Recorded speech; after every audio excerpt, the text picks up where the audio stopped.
fight until the very end. I must prevail. Are you okay? You will rue the day you crossed my path. Annihilate the enemy. Rest to me. Let's go. I will not hold back.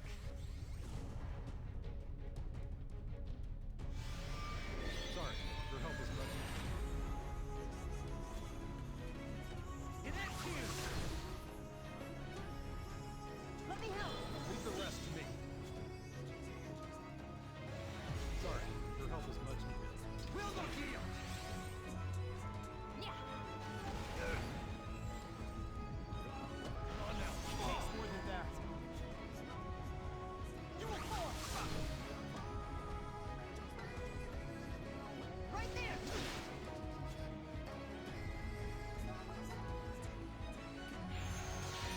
Leave the rest to me. It ends here. Yeah. Is that all?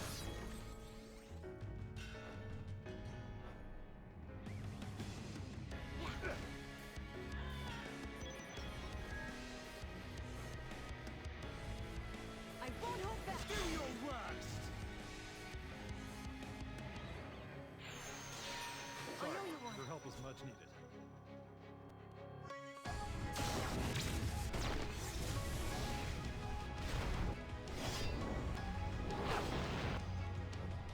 Strike! Try and stop it! Gloves are off.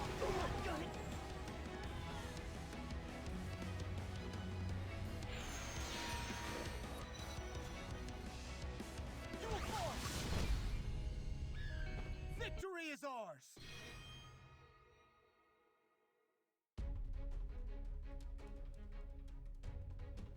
So here we have Ishola, the free unit from the FF14 event. It's wrapping up as of the time of this recording, but it was she was free for everyone as long as you logged in during the event.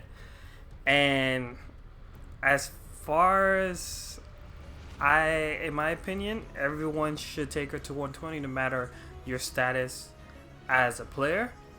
But this review is gonna be more of if you should use her in PvP, because in PvE, she's great. She's perfect. She works very well in PvE. So anyone who has her, just take her to 120. That way you can use her in PvE content, especially for selection quests and tower. Without any further ado, let's look at her kit real quick. Ishtola is a sorcerer's main job, which pretty much is a job that employs casting time to deliver high power range magic attacks. She's rear guard in quotes. I say this because after playing with her so many times, she is not much of a rear guard unit. Her sub jobs are white mage and green mage, which is pretty good because she did this mean she could supply support when she's not in range of an attacker. Her Trustmaster is not really that good, but in some situations might actually prove useful. I have actually used this in some PvE situations where I wanted the enemy to be silent, and it helped me out a lot with just doing a normal attack. You have to do manual play for that because the AI won't do a normal attack if they have AP to use. So just something to keep that in mind. In PvP, this actually has one role, and that's if your unit that gets silent is holding this, they could attack right back and silence any mages they hit with. Now the chances of that happening is very, very, very low, but I've had instances where that has happened to me before.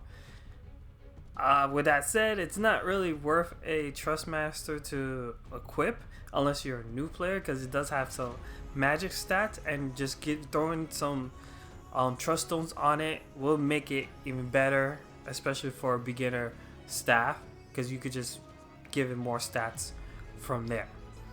But veterans don't have to worry about that. And as for her stats, I can tell you right off the bat, she is squishy. Not as squishy as Mitch. No, just as squishy as Mitch. She's just very, very squishy. She has negatives in all physical attack types and has some magic resistance at 10%. But she has a low health pool that it doesn't even matter. She's gonna die to any kind of hit. She has good resistance to stone and toad, as well as some resistance to confusion and charm. But that's about it. And she is weak to doom, but any attack is a doom attack for her. This is why you want her to be in the background, but I'm gonna tell you, she's not the type that wants to stay in the back.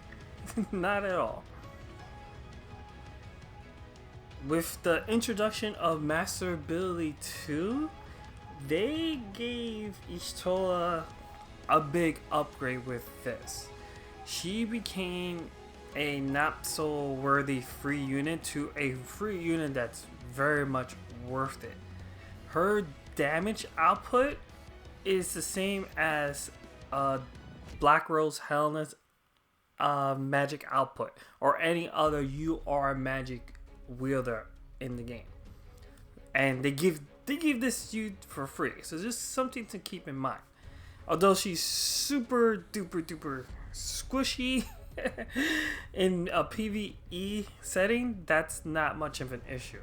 The squishiness does come and roll in a PvP setting. But let's look at her master ability real quick. She gives fire units allies 10% HP and confusion resistance 25. Her own magic goes up by 20%, spirit piercing rate by 20, which is the part of the new stuff she got for her master ability 2. Max TP plus 15%, AP acquisition modifier plus 30%, and magic attack resistance piercing rate 30. So pretty much, she's a tank buster. If you run into magic tanks minus Celis, she will still do damage towards them because she has innate spirit and magic resistance piercing. And you could add on to this with cards and equipment on top of that to make her damage even more effective. Aside from Celis, she will do major damage to tank units thanks to this. However, because Celis is now a thing in War Divisions, and Celis loves to absorb magic, all this is kind of mute when facing her. So if you ever use Y'shtola in PvP setting, you have to do your best to avoid Celis. There's no way around it, and she really has nothing to combat Celis whatsoever. Ibarra would, because Ibarra has magic slash attacks. Same thing with Halloween Ryu. Even though he has sub black mage, he has magic slash attacks. Y'shtola doesn't have anything like that.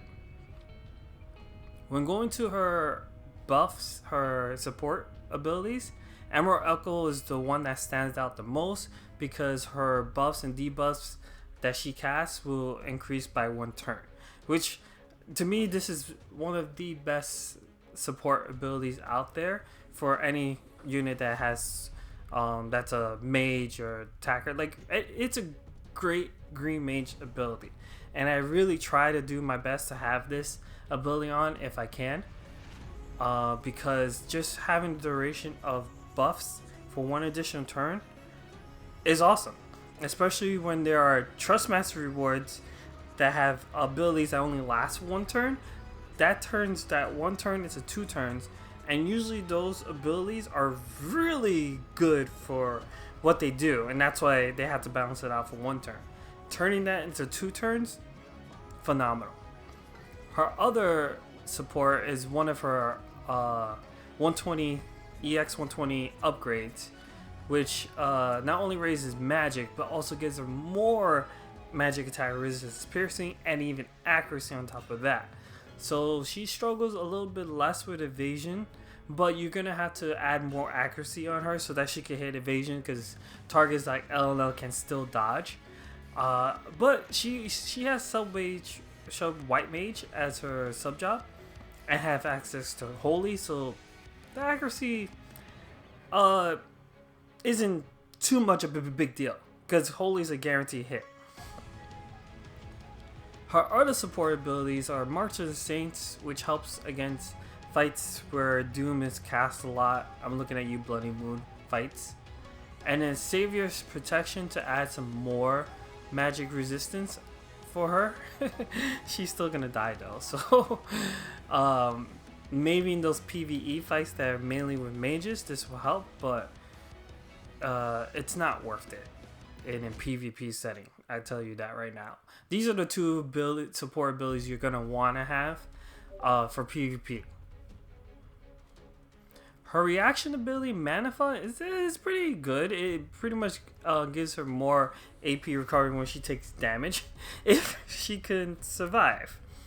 And if she does survive, she's gonna be able to cast another spell again. If the fight lasts long enough and for some reason she's just surviving her hits, then this will help. The other ability that I do see worth it, actually they're both worth it. Regenerator will help her gain regen so she could try to recover more HP back. And then the spell counter will remove buffs that's on the enemy. Both are really good, both are situational. Again, she has to survive the hit for these to go off, so the chances of these going off outside of their own chance proc is like less than 10%. But when it does proc, it can change the tide of battle. You can't really go wrong with any of them. The spell counter will probably be my choice, although I haven't used it too often. But I would use the spell counter, because at the very least, this removing buffs from their opponent will be helpful for their teammates. Ishtola's main job is Sorceress. Noteworthy moves that you're gonna want on an autoplay are Swift Cast, which she will activate first if this is her main job and you have other abilities off. This will help her casting time be reduced so she can cast her stuff faster. If you have cards that also reduced her casting time, then this is gonna help her spells become instant cast.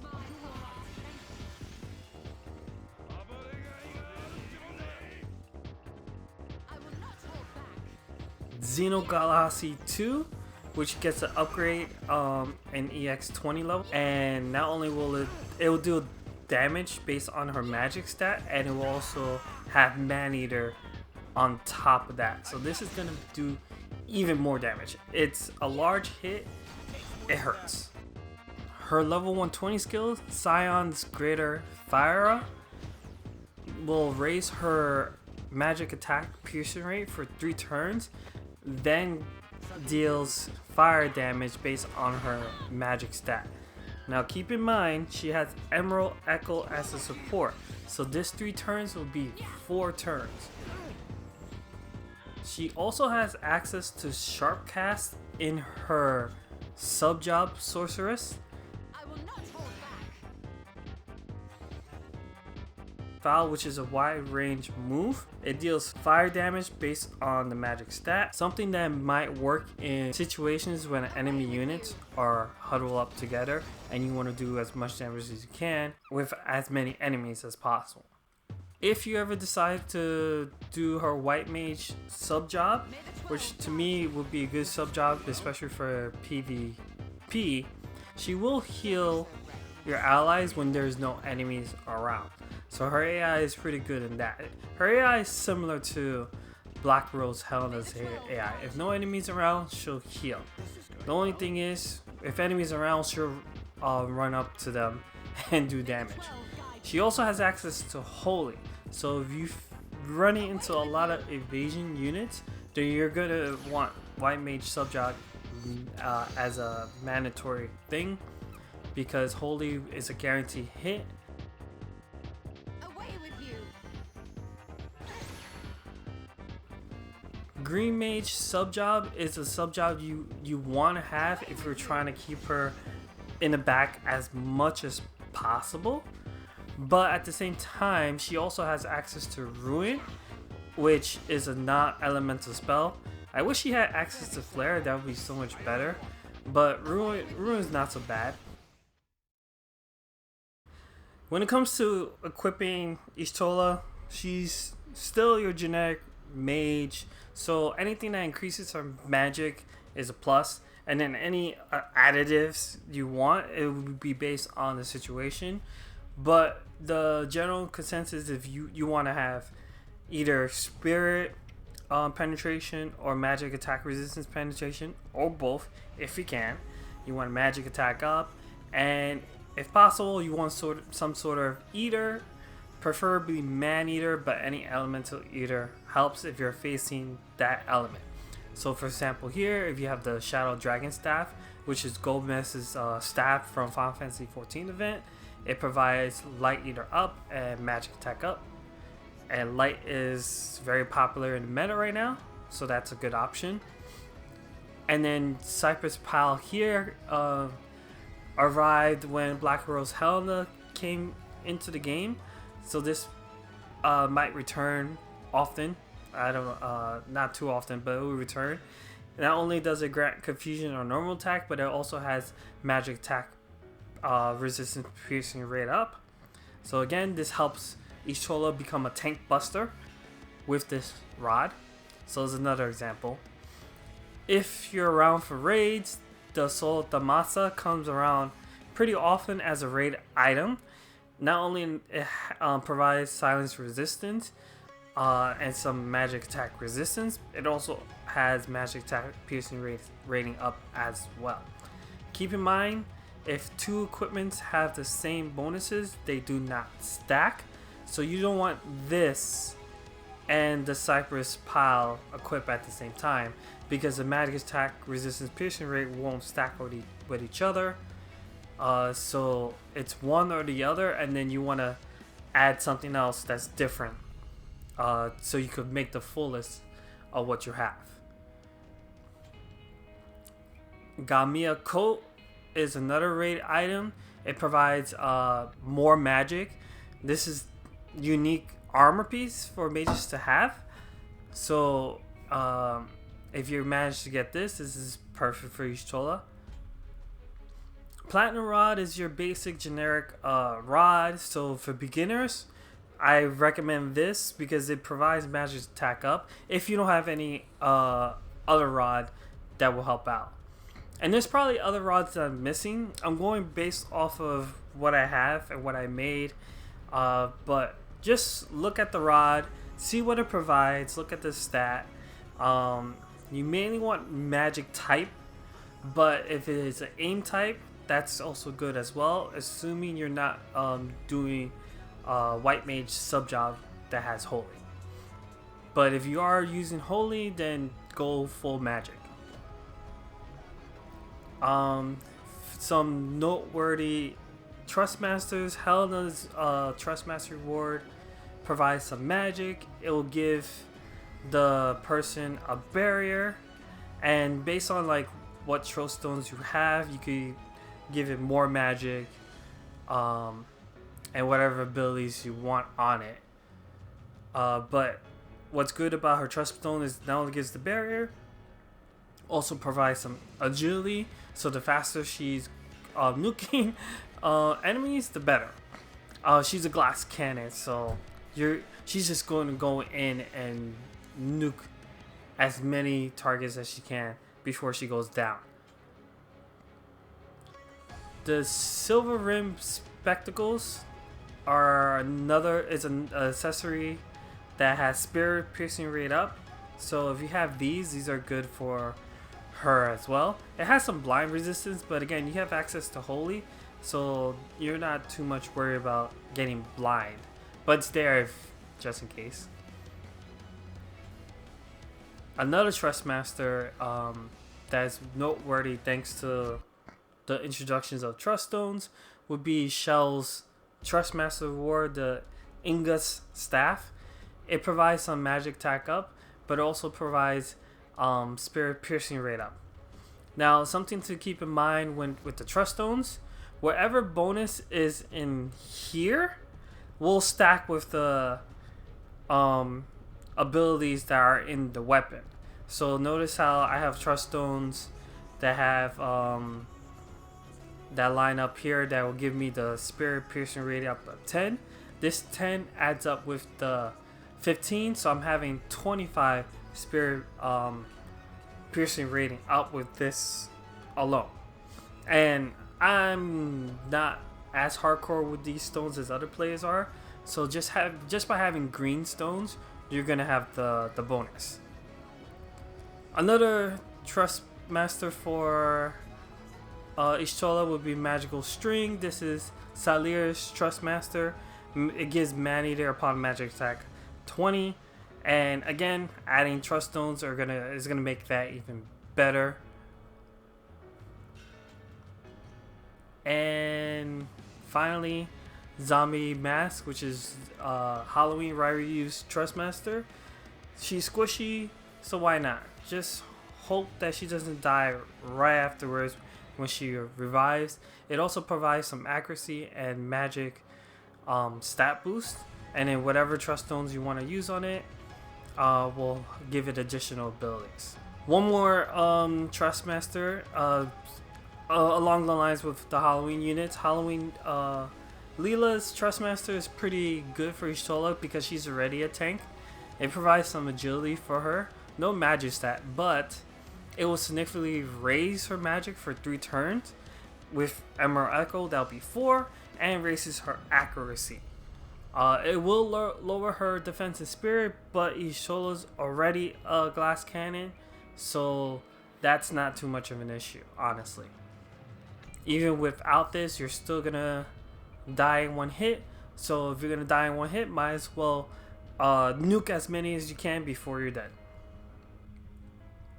Moving on to Espers. As long as the Esper provides magic stat, it's pretty good for Ishtola.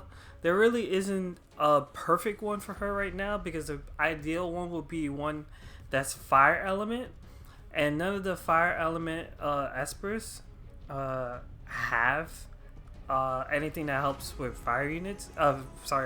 Fire magic units. So you want to just try to go off element with this.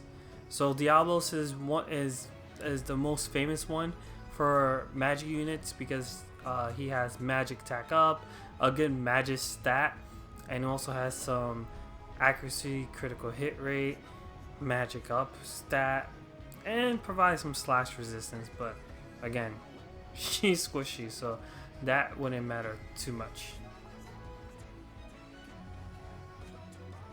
Next one is Mind Flare. This one doesn't get talked too much, but I'm mentioning here because it's an MR Esper, so it might work out for those cost limited situations. And he does provide a good magic stat as well, but also provides Man-Eater, which I think would be very good for Ishtola. Some magic up. If you feel like you're facing a lot of fire units, then Fire Eater up will be great, and it has some magic attack up. So I think he's worth it. Some HP nodes, but I don't think that's gonna matter too much in keeping Ishtola alive.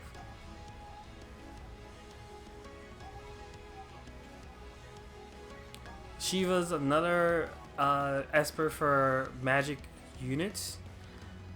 She provides a decent magic stack, but some good agility. She has some magic attack nodes, accuracy, which is pretty good.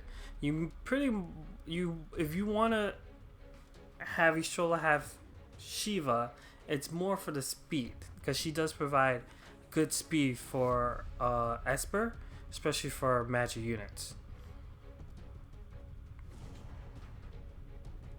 Ramu's another Esper I could recommend because he has more accuracy notes than any of the other Espers I mentioned. So if you're facing, again, evasion and you're not using Holy, then he's a good option. If you're facing water units a lot, then he has access to Water Eater and then of course magic attack up.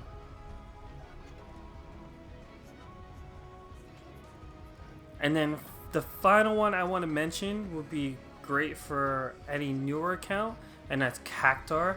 He's kind of overlooked for some reason. Well, not for some reason, it makes sense because he's more of a beginner thing. Once your account is on the stronger side, you're going to be using him a lot less. But I feel like he's worth mentioning still because he does have a lot of Man-Eater compared to any other Esper I mentioned. And he is more of a magic Esper than a physical Esper. So he has access to the magic nodes and magic attack up. And if Y'shtola is going to be your healer, he has some TP up nodes as well. So she can heal a little bit longer. I feel like this is still a great Esper for her to have.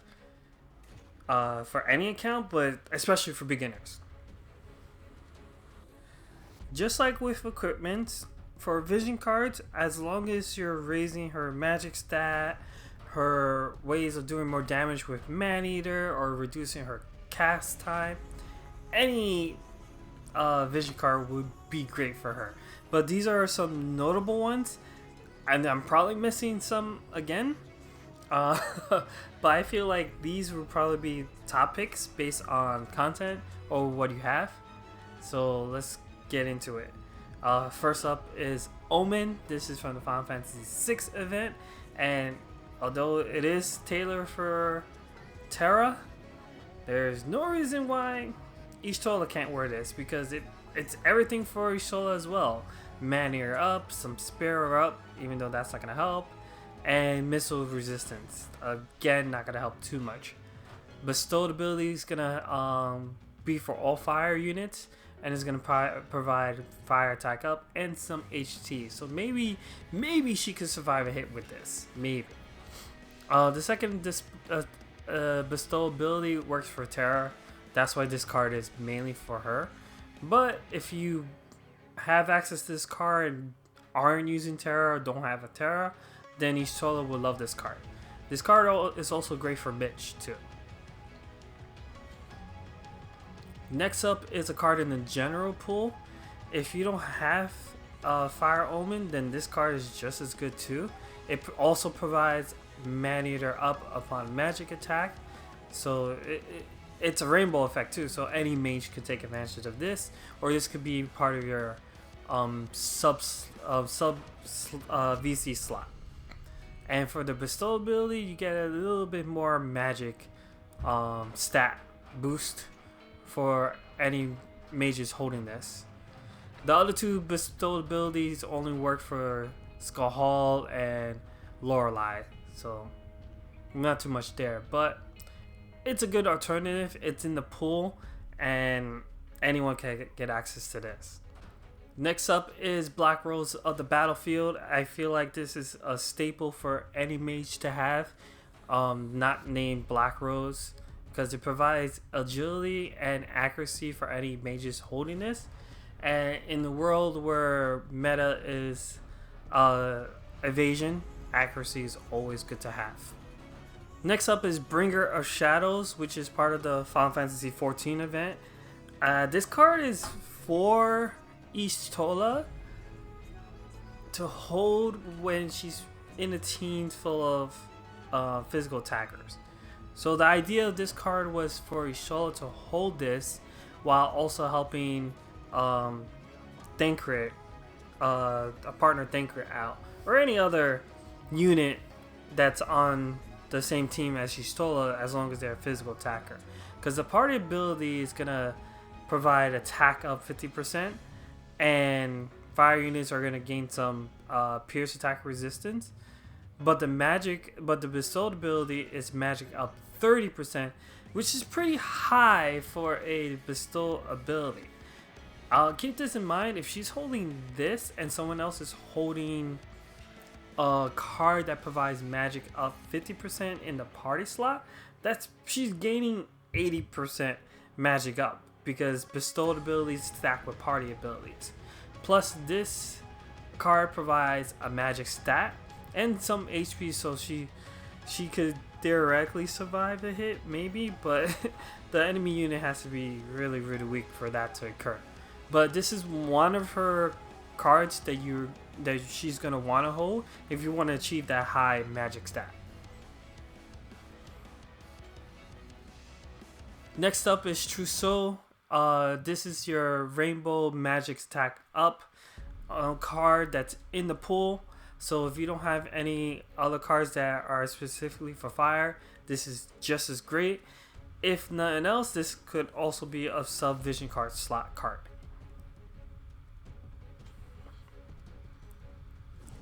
Next up, we have the 2nd Anniversary Banquet Part 2 card.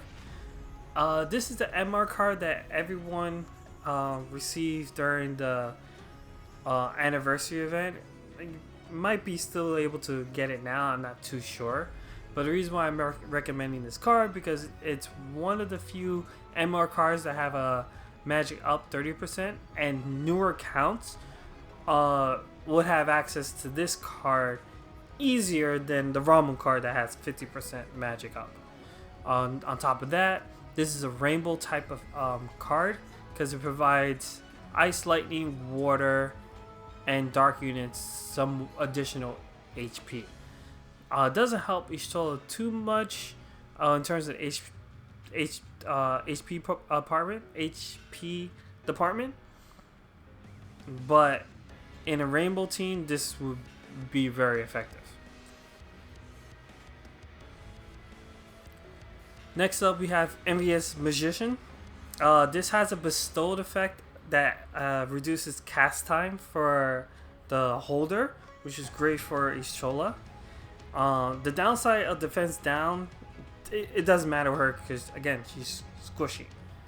But it's great for her, and it also it's another card that provides magic up 30%. But it's in the pool. A newer account might not have access to this right away. That's why I recommend the Banquet card on this recommendation. But if you do have access to this might be a better card for Ishtola to hold. Next up is the Lamia Queen card. This one doesn't get talked too much about, and I don't even recall if I talked about this card during the Mitch review, but I'm gonna throw it out here. This helps with Ishtola for more fire damage, and if you're facing ice units, you're gonna destroy them even further with the Ice Eater up. It doesn't provide too much magic stack compared to the other cards, but I feel like the fire attack up and the Ice Eater up makes up the difference for that, and you get strike resistance if nothing else. Today's team comp is one that I was inspired by watching Mayachi's video on Ishtola, and he used 2 tanks with Ishtola. Tank 1 was King Mont, and the other tank was Rain. However, I still don't have Rain at 120. I've been meaning to do that, but I just haven't. So I figured, why not try Thancred? Now, Thancred is not really a tank because he has no way to generate hate and to keep hate. He has all the tank resistances to be a tank, but he's more on the bruiser side than a tank side. So I decided to try to give him the bow tie, so that way he could at least draw some hate away from Ishtola, so she could live longer. The idea is that you want tanks to draw as much hate towards them and away from Ishtola, so Ishtola can survive longer and nuke the field as much as possible before she goes down. So based on who you're facing is how you want to gear your tank. I kind of geared mine generically a bit. So King Mont here has his fire sword with the knight's armor for magic attack resistance. And I gave him bells because on top of being a tank, I want Keemont to berserk. So I want that berserk to his LB to go off as soon as possible. And I want him to disable. The reason for this is because both berserk and disable are status conditions that will allow each Chola to survive longer. Disable, they can't do anything. Berserk, they can only do normal attacks, and if they're a unit that doesn't focus on physical attacks, each Chola is going to be able to survive the hit better. So with that, I have his resistances like this. They could be better, but I was going for like a generic kind of tank berserk kind of build with him, giving him Phoenix, Esper, and then giving him his own card in the main slot, and then giving the counters of heroes in the sub slot, so that each solo could get more magic up. Tank right here is kind of the same thing. He with the bow tie, he can draw some hate, but that's not gonna last too much. So I made him a bit of a bruiser type. So we can see with his resistance, he has slash, strike, and missile, a little bit piercing. Heavily weak to magic, which kind of sucks. But 50% to dark and 25% resistance to light, which is pretty good. He has magic reflex, that's why his fate is at 97, because even at a lower faith, he still has a chance of getting one-shotted by mages that are really strong. So I want the chance of magic reflex to proc more often, because magic reflex is one of those reaction abilities that works based on your faith, not on your bravery. So the higher your faith, the more chances this has a chance to proc. I don't think a lot of players know that, but keep that in mind. There are some reaction abilities that are based off your faith, not on your bravery, and magic reflex is one of them. Other than that, I just gave him his support stuff to help him survive more and do more damage, and I gave him the Dragoon sub job so he could have a different attack type. He's also holding Elena's Trustmaster reward for more light and dark resistance and slash up, which I think this is a way better trust reward for him to hold than his own Trustmaster reward. Of course, you could deck it out however you want. Don't mind these are just random stuff. I'm doing it more for the trust bonuses for that, and again, still messing with the trust stones, so not big deal on that. The aspect he's holding is Demon Wall, because I will stand on this hill till it crumbles. Demon Wall being the best tank Esper there is in the game, because it provides both life and dark resistance as well as slash resistance. So I'm pretty thankful for that. He's holding Scions of Shadow to help with his attack power and to give him more dark resistance. He'll gain 20 from the party and additional 10 from the bestow. Then I have his Scions of Twilight as a sub card, so he could get more slash resistance penetration and some HP and magic resistance and additional attack power. These can be interchangeable, like this could be in the main and the other card be in the sub, but it depends on if you wanted him to be more attacker or more of a tank type unit. I decided to go this way, but you could go the other way around. It's perfectly fine.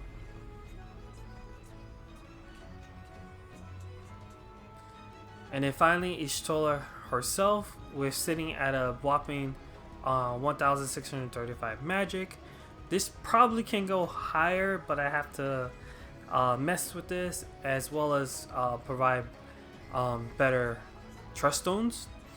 But she's geared with magic attack resistance piercing rate, as well as spirit piercing rate.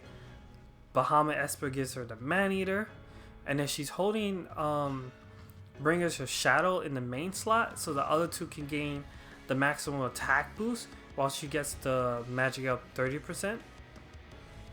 And this stacked with the Encounters of Heroes, she's getting at least 55 magic stat up.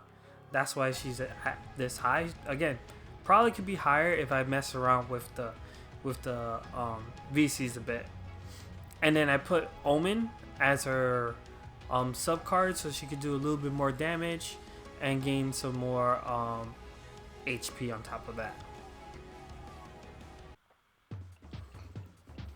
Alright, we got ourselves a light team here. Lucio, Elena, and Englebert.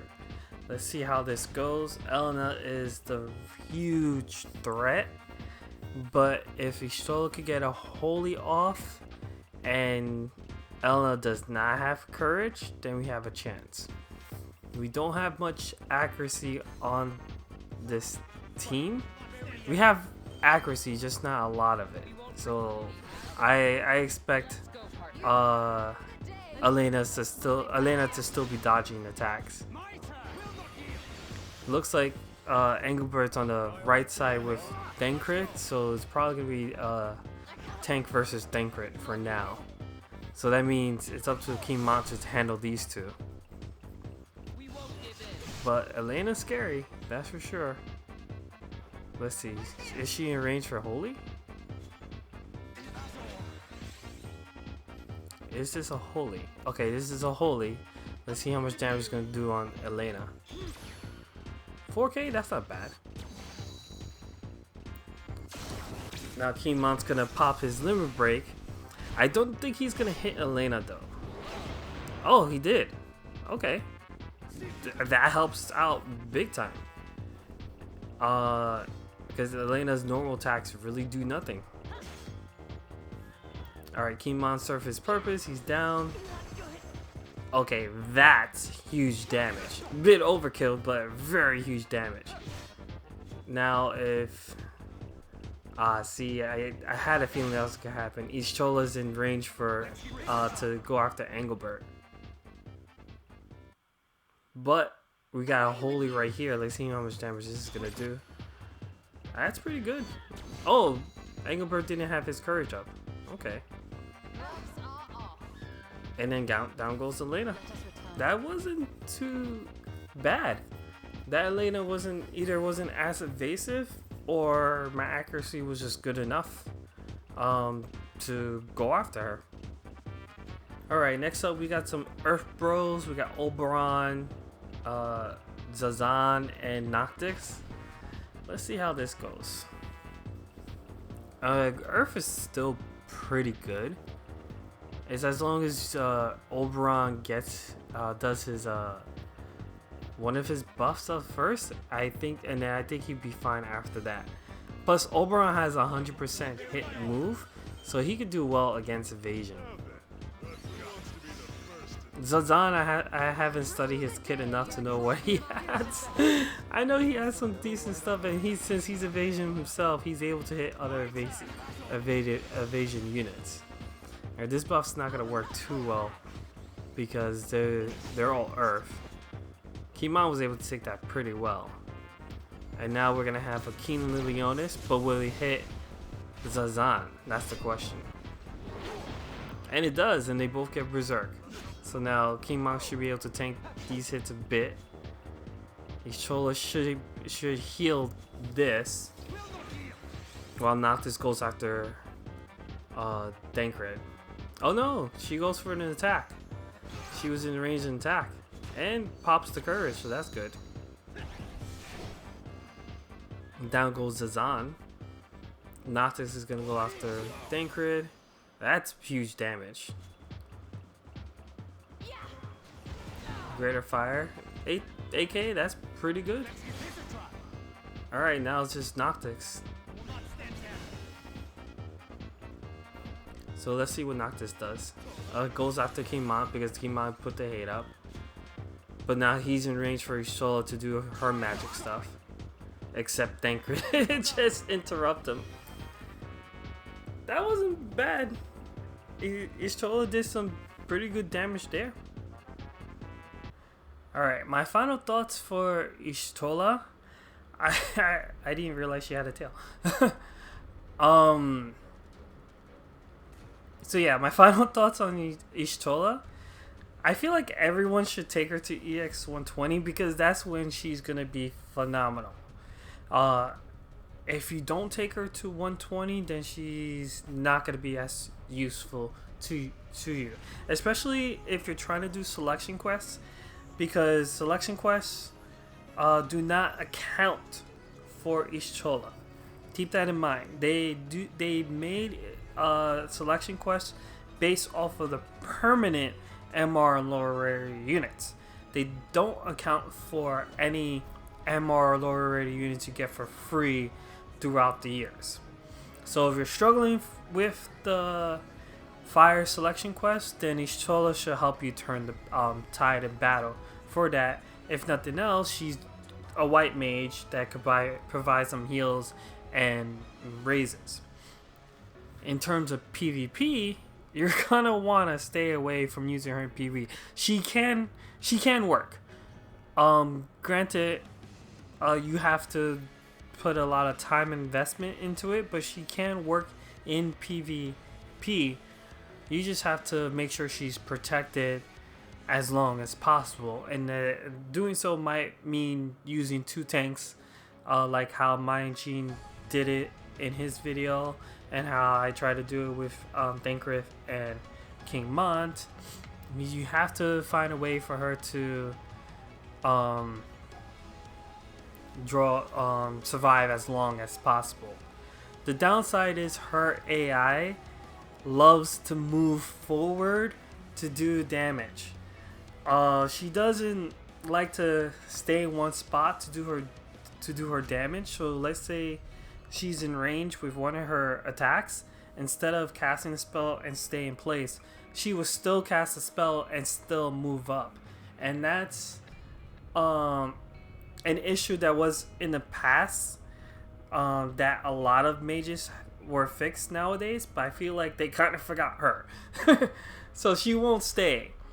Even if you have her as sub white mage so she can heal, she doesn't stay put. So they need to tweak her AI so she can stay put, and make her a true rear guard mage.